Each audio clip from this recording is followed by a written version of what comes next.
You can buy the all-new Carrera T with a manual gearbox or the all-new hybrid GTS, but this is the one that I would buy, and by the end of the video I think you'll agree.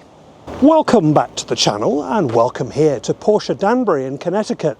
This is the channel where we cut through the Porsche noise and bring you Porsches that are worth your attention. This being one of them. This is the 2025 911 Carrera S. It isn't the most hyped Porsche, but it may be one of the smartest. Let's take a look. The T then has 388 bhp, a manual gearbox which may be enough for some people all by itself to pull them towards that model. Minimal insulation, thin glass, lighter weight, altogether the purest choice. The S, however, still uses the same PASM suspension as the Carrera T and the same size wheels, but it adds another 85 bhp, taking it up to 473 bhp. And it has the GTS brakes, which are much bigger than the Carrera T. It also has the effect of dropping the 0 to 60 time from about 4.5 seconds in the Carrera T to 3.3 that this one can do with the Sport Chrono package. The GTS, well, that's even more powerful, taking it up to 532 bhp, which is insane. But it also has the hybrid tech, which makes it a little heavier, and it's also a lot more expensive. So let's take a look at the options on this particular car before we take it out for a spin. Before we do, however, this car is for sale at Porsche Danbury right now. It's only done 500 miles, I think. So it is really a new car, and there are other Carrera S's coming in here as well. The sales manager, Mike, told me, which I hadn't realised, that you can now buy used Porsches on leases. 2020 year cars and newer, you can buy on a lease. I thought that was really interesting for my next Porsche purchase. Don't tell my wife. All right, let's go through the options and have a look at this car in a bit more detail.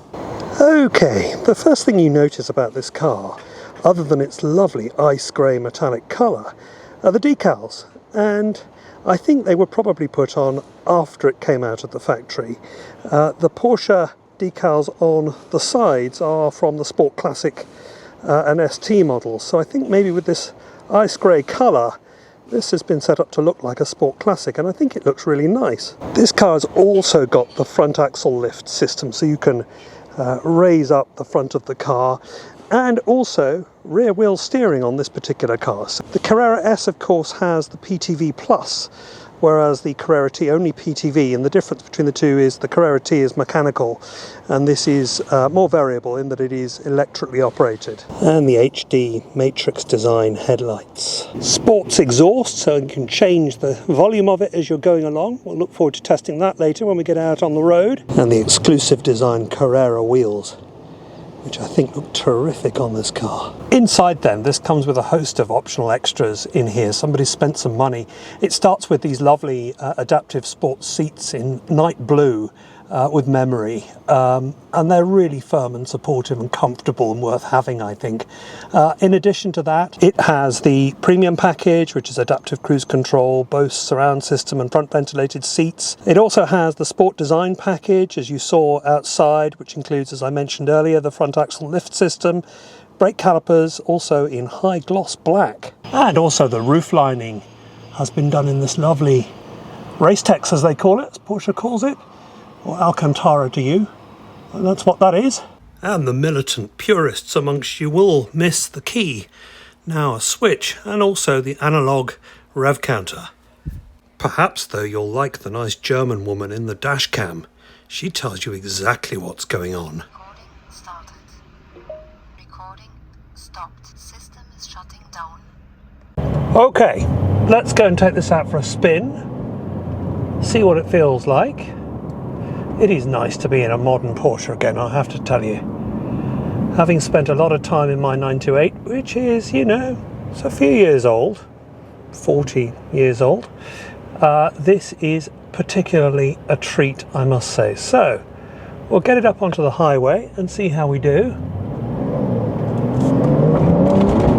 Jesus. Yep, that's fast. Okay.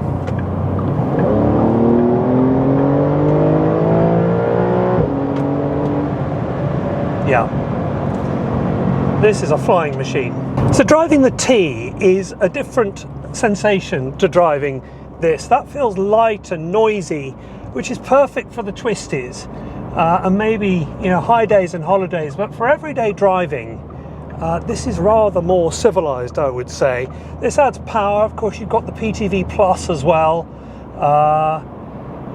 and it's just a little bit more civilized, I would say, albeit with the same levels of precision. I mean, the steering on these cars are just sensational. The steering is precise as I pull off this freeway here.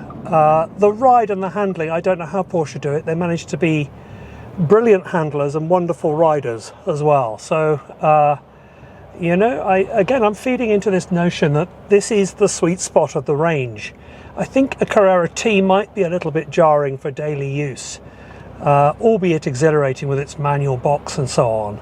And the GTS, well, that's heavier, isn't it? And this is simpler as a car. So, yeah, this is the sort of purer version of the GTS, and I suppose the T is the purer version of this. And it's a question of how much purity and simplicity that you want. And I think this provides a very good happy medium, I would say, as we blast along these country lanes. Now we have our little Manatino switch down here, and we can change the mode. I'm now in Sport Plus, which holds onto those gears just that little bit, a little bit more, and the car feels tauter as well. Yeah, this is definitely a rockier suspension. Okay, I'll keep it in Sports Plus mode because it does a rev match, which is really lovely. That's what I always love about modern Porsches with the Sports Chrono package, is the rev matching. And if you have the sports gearbox, the sports exhaust as well, which is now switched on, it makes itself a lot more present. You can hear it. Okay, we are on our way. Let's go. Bloody hell. Christ on a bicycle, that's fast. I can't imagine why you would want to go any faster than that. Turbo S drivers, that will be you. But that is a fast car. And in Sports Plus mode, it's never far away from the next gear down. You want to drop it down a gear, you are off. So again, I suppose another viewpoint there would be the hybrid would be the thing that would keep you out of turbo lag, and that would be its advantage. Whereas here, of course, the gearbox is doing a similar kind of thing because it's so instant. The PDK in Sport Plus mode is so fast. Now hybrid, let's talk about hybrid. You know, I think people, another reason for having that is that people think, well, at least it's keeping full electric 911s at bay. And yeah, I'm all up for that. I'm all about that. I don't have necessarily anything against an EV, but an EV sports car is sort of perhaps a contradiction in terms. So this would be the next one, or the only one that's available, I suppose, still without the hybrid and the most amount of power in the Carrera range, at least. It just goes. So then, is this the sweet spot of the range? Well, for me, I think it probably is. When you look at the Carrera T, it's almost as expensive as this car, and this car shares the same basic chassis hardware that the Carrera T has. This, however, has better brakes. It also has an additional 85 horsepower. And if you can move on from the fact that the Carrera T has a manual, and this might in the real world be slightly more usable, this may be the car for you. Comparing it to the GTS, it has basically the same technology as that car, but without the hybrid's weight and complexity. There's enough luxury in here, I think, to keep anybody happy. And therefore, for me, this is the one I would buy with my own money. I hope that you've enjoyed this video as much as I have making it. Thanks so much to Porsche Danbury. Come and buy this lovely Carrera S, which is on the forecourt here at Porsche Danbury right now.